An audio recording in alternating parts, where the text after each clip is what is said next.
weird sound this afternoon, something you're not used to. And it's not meant to scare you, but it is meant to keep you safe. Good morning, Jen. Well, we factor into this because those alerts are coming straight from our master control room here. And those alerts are going to be pretty loud. You probably heard it over your TV or your radio at some point. So those government agencies send those alerts through our system here in master control, which then gets sent to your TV or your radio. All right, Anna, so why is FEMA doing this for people? Well, they're doing this because when there's an emergency, you have to know what's going on, and especially if it's a national security threat or some sort of severe weather, a tornado even. They're doing this to get their message out to as many people as possible, and they do that through us, which then we send directly to you. This is a national test of the emergency alert system. This is only a test. Broadcast and cable operators in your area have developed this system in voluntary cooperation with FEMA, the FCC, and local authorities to keep you informed in the event of an emergency. If this had been an actual emergency, an official message would have followed the alert tone. This concludes this national test of the emergency alert system. When the clock struck midnight Thursday, a new alert system was added to our phones. You always have your phone with you to get that alert and be like, okay, wow, that's really close to me. I need to, replan what I'm doing. It's similar to an Amber Alert and will notify you if there's any emergency near you. One of the examples is Minnesota this past weekend, where we had, someone at the mall wielding a knife. I think that shoppers at the mall would have liked to have known. After the Kalamazoo shootings, lawmakers passed a bill that will create the statewide emergency alert system. Only 4 months' time, we were able to push this legislation through and get it to the governor's desk. The governor looked right at me and said, Brent, this is the stuff that saved lives in Michigan. If police come to an incident that could endanger lives, we would just gather all the information that we have. From the seats of the patrol cars, officers are now able to send that information to state police headquarters. It has to be identifiable threat. It has to be ongoing, immediate, imminent. It has to impact the safety. When it meets those criteria, the message is sent out to our phones. It lets us get out a very important public safety message quickly to a large number of people. Move that patient towards the helicopter. Cell phones in the pockets of frightened parents across this small town started burning up at 1:45 p.m. just before the end of classes for the day at Townville Elementary. We did have a report of a third patient. Police say a local teenager armed with a handgun appeared at a playground behind the school and started shooting at teachers and children. A young boy was shot in the leg, another boy in the foot. A teacher trying to keep the kids safe was shot in the shoulder. One of the children had to be flown to a hospital in Greenville, South Carolina. Police got here fast. In 7 minutes, they had the teen in custody. Snipers went to the roof to clear the building while this all too familiar scene of moving children by school bus to a nearby church played out. Everybody stay in the line, please. Parents couldn't get to their children fast enough. It's not a phone call you ever want to get. My mind started running and then got here as fast as I could. About 2 miles from the school, another crime scene. Police say it's the father of the shooter, 46-year-old Jeffrey Osborne, and he's been shot dead. Police say the son was homeschooled, and they're not sure yet why he targeted the elementary school. School is canceled for the rest of the week. New at 5:30, after wrestling with district leaders for a few weeks, a local satanic group just got the go-ahead to hold an after-school program at a Park Rose Elementary School. The group is being organized by Finn Rez with Satanic Portland, a group that is not about devil worship, but he says the separation of church and state. We believe after-school religious programs don't belong in the school system. And that's why Rez picked Sacramento Elementary. This is where the Good News Club meets, an after-school program sponsored by the Child Evangelism Fellowship. After a Supreme Court ruling, Good News Clubs have been in public school buildings for years. Children must get a signed permission slip from a parent to attend, the same rule as the Satanic Club. But Luck doesn't think they will get much support. They have the right to be there just as we do, and you don't see us opposing them. They are the ones who are opposing and bullying the Good News Club, not vice versa. But Rez says they will be teaching critical thinking and ways to challenge authority, and he hopes that families are at least curious. One Montgomery County High School's homecoming court takes the field. You might hear something a little different. Yeah, Bethesda Chevy Chase High School will be the first in the county to scrap their homecoming king and queen titles. Stephanie Ramirez says instead, some can choose to be called homecoming royalty. The students are scrapping those titles because they're also scrapping the traditional gender roles, like a lot of what you see on the signs just outside of the school. This year, gay, straight, or transgender, anyone who wants to try and compete can do so. This student chalked it up to one thing: acceptance. It shows that we're a school that really wants to include the whole student body and doesn't want to be offensive in any possible way. But not all students are for it. Yeah, no, not really. Some wish the entire school body got to vote. I'm not against like transgender or anything, but like it's just like kind of like weird that they would be like changing everything for like I think there's only like 2 people that identify as man or woman. Time now for our regular campus craziness segment. The University of Wisconsin La Crosse's official hate response team received reports from a student offended that there is a Christian cross on campus. According to the La Crosse Tribune, a student at the university reported flyers that contained an image of the cross because it represented, quote, oppression and hate of the LGBT community, end quote. The University of Missouri, meanwhile, will now officially accommodate all students who dislike their legal names and want to go by made-up names. According to Mizzou's student paper, The Man-Eater, students can pick whatever name they want for their campus IDs, transcripts, and diplomas.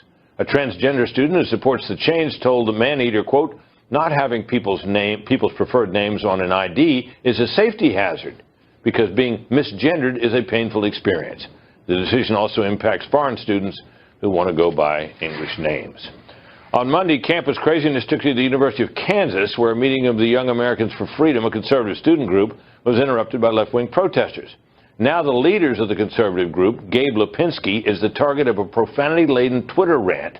The website Heat Street posted screenshots of now deleted tweets in which a graduate teaching assistant who is on the university payroll writes, President Gabe at YAF at KU, this mother effer is tweeting like a Trump S blank. Can't wait to see you on campus walking around with a red armband. He also tweeted, F off my campus, go study at Liberty University, and I'm getting a PhD. Can't wait to teach your kids someday how racist you are. Other headlines, parents getting their drug fix even when their children are watching. That troubling scenario is playing out across our country and sadly here at home. The call came in at 1 o'clock in the afternoon from this North Massapequa intersection. 2 young unsupervised children throwing stones at cars. The unexpected reality of police work. You know, you're being called to a call where a 6-year-old and 8-year-old are throwing stones, and all of a sudden now you're arresting 2 people for possession of heroin and injection.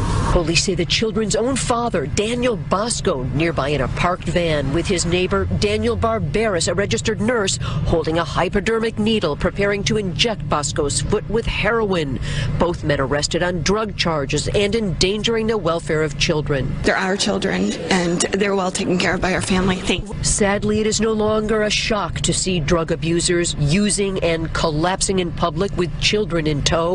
This 2-year-old in Lawrence, Massachusetts, in purple footy pajamas, tugging at her mother's limp arm on the floor of a Family Dollar store. That's not what I want my daughter to see, her trying to hold my hand to get me up and crying her eyes out. It shouldn't have happened. And in East Liverpool, Ohio, graphic images of a couple passed out in a car with a 4-year-old in the back seat. A Manville High School student is ordered to go for a psych exam after an anti-gun control project is found on his thumb drive. But senior Frank Harvey says that it was a project he did last year, assigned by his teacher. I've never been a violent person. I've never had detention in my life. For a college career readiness class at Manville High, Frank Harvey put together a video arguing against gun control laws. It was assigned by the teacher, and I got the topic, which was anti-gun control, approved by the teacher. The title of the video is About Guns. It cites examples where people have fended off home invaders using guns. It argues people should be able to protect themselves and uses political cartoons to suggest gun-free zones won't work. Well, on Monday, someone found that video on his thumb drive, which he left in the computer lab. Last night at 7, the police showed up at his house, questioned Harvey, and cleared him. But the district did not, saying Harvey had to undergo a 5-hour psych exam. I'm not taking him for a psychological evaluation because this teacher is lying and won't own up to what she did. And basically, the teacher assigned it, my son did his homework, and he got kicked out of school for it. The teacher told the family she couldn't remember signing it, so the district told him he had to have that exam. They basically label them, pigeonhole them, torment them, hold that against them, watch every move they make. A snow-covered former U.S. Army base in Greenland could leak nuclear waste as rising temperatures cause ice caps to melt. That's according to a recent study published in the journal Geophysical Research Letters. The secret U.S. base was built in 1959 and then abandoned 8 years later. The U.S. Army removed the nuclear reactor but allowed its waste, equivalent to the mass of 30 Airbus A320 airplanes, to be entombed under snow and ice. The study warns that by 2090, the amount of ice melting may no longer be offset by snowfall, meaning the toxic chemicals could start leaking into the environment. Begin our broadcast with breaking news. The entire state of South Australia is tonight without power after a devastating and severe storm front. Well, Pete, this is extraordinary and unprecedented. As we go to air tonight, the entire state of South Australia has lost power. Buildings have been plunged into darkness throughout South Australia. People are trying to make their way home as no buses, no trains are currently operating throughout the state. As you can see in the vision currently on the screen, there are no lights anywhere throughout South Australia. Also, as we go to air tonight, there are emergency meetings being held to work out what caused this catastrophic failure and, more importantly, how authorities are going to turn the power back on throughout the state. Now, as you can see, these are images in the 9 newsroom in Adelaide. There is currently no lights whatsoever. There is traffic gridlock throughout the city. People are trying to safely make their way home. Police are currently diverting traffic, trying to make some sense of the situation, but of course it is extremely dangerous at the moment. For people at home, they're being told to stay inside, not to make their way out, because it's simply too dangerous at the moment. Shifting our focus to a different story now, Typhoon Maggie took lives and left a trail of destruction in Taiwan over the past few days, and another one might be headed their way. Typhoon Maggie, the 17th typhoon of the year, has killed 4 and injured almost 530 people across Taiwan. The powerful storm knocked out power to almost 3.7 million homes, the second most power outages the country has ever recorded from a storm. Maggie also left 72,000 homes without running water, caused scores of flights to be cancelled, and disrupted public transportation. This typhoon was so big, maybe it was the biggest in history. The eye of the typhoon made its way Tuesday afternoon from the east, right across the central regions of the country, accompanied by flooding rains, mudslides, and strong winds of up to 118 kilometers per hour. It felt like the whole of Taiwan was wrapped up by the typhoon. We were at home thinking that the windows will break at any moment. That was an intense experience.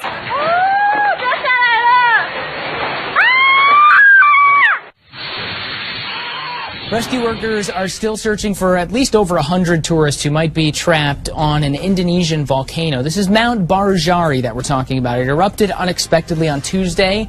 It sent ash flying up more than 6,000 feet in the air, and so far they've found about 120 people, and this is still kind of an ongoing thing. Initially they were looking for almost 400 tourists who registered to climb the mountain since Sunday. We've still got about 250 people that are still unaccounted for. No casualties have been reported so far.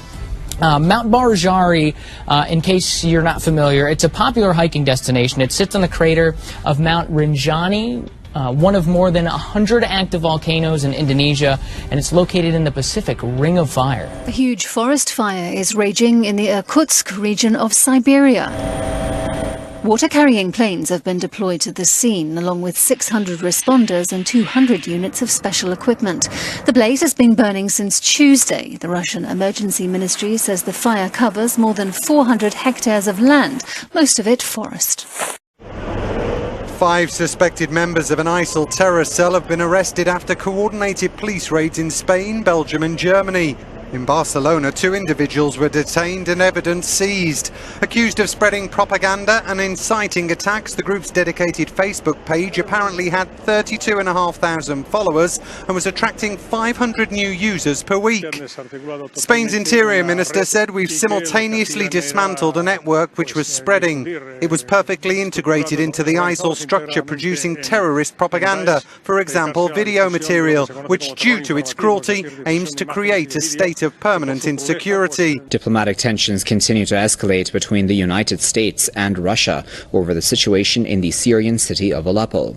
U.S. Secretary of State John Kerry has threatened to end the talks on the Syrian conflict unless Russia halts the assault on Aleppo.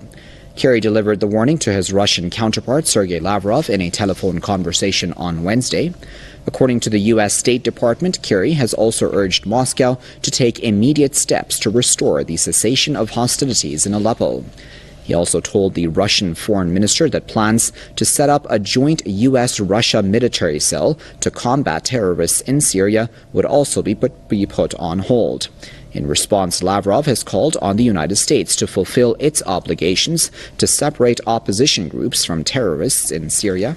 Russia has firmly dismissed a report into the 2014 downing of a Malaysian airliner over Ukraine, calling it biased. All 298 people on board flight MH17 died when it broke apart in mid-air flying from Amsterdam to Kuala Lumpur. International prosecutors have concluded the aircraft was destroyed by a Russian-made Buk missile. It had been fired from a Ukrainian village held by pro-Russian rebels, and the launcher returned to Russia the next day. Moscow says the report ignores evidence. Russian Foreign Ministry spokeswoman Maria Zakharova says Russia is disappointed that nothing has changed during the investigation into the Boeing crash. The conclusions of the Dutch prosecution confirm that the investigation is biased and politically motivated. Arbitrarily laying blame and wishful thinking has actually become the norm for our Western colleagues. Now, the Pentagon chief has refused to adopt a no first-use nuclear policy, arguing the first strike is to deter nuclear attacks on the United States and its allies. Ashton Carter said the strike-first policy contributed to, quote, the deterrence of war. The remarks follow media reports that President Barack Obama was weighing an overhaul of the long-standing nuclear policy. On Tuesday, 2 Democratic lawmakers also introduced a bill that would bar the president from launching a nuclear-first strike without a congressional declaration of war. Some nuclear states, including China, have declared a nuclear policy of no first use, but the United States and its NATO allies insist on retaining the right to launch a preemptive nuclear strike.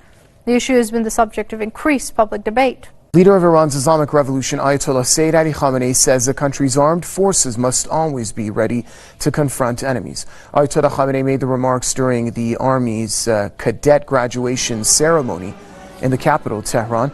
The leader said the Iranian nation is facing a host of enemies due to the country's perseverance in keeping its independence and Islamic values. Ayatollah Khamenei also condemned the 1980 Iraqi invasion of Iran as an all-out war waged by world powers and their international and regional allies against the sovereignty, identity, and revolution of the Iranian nation.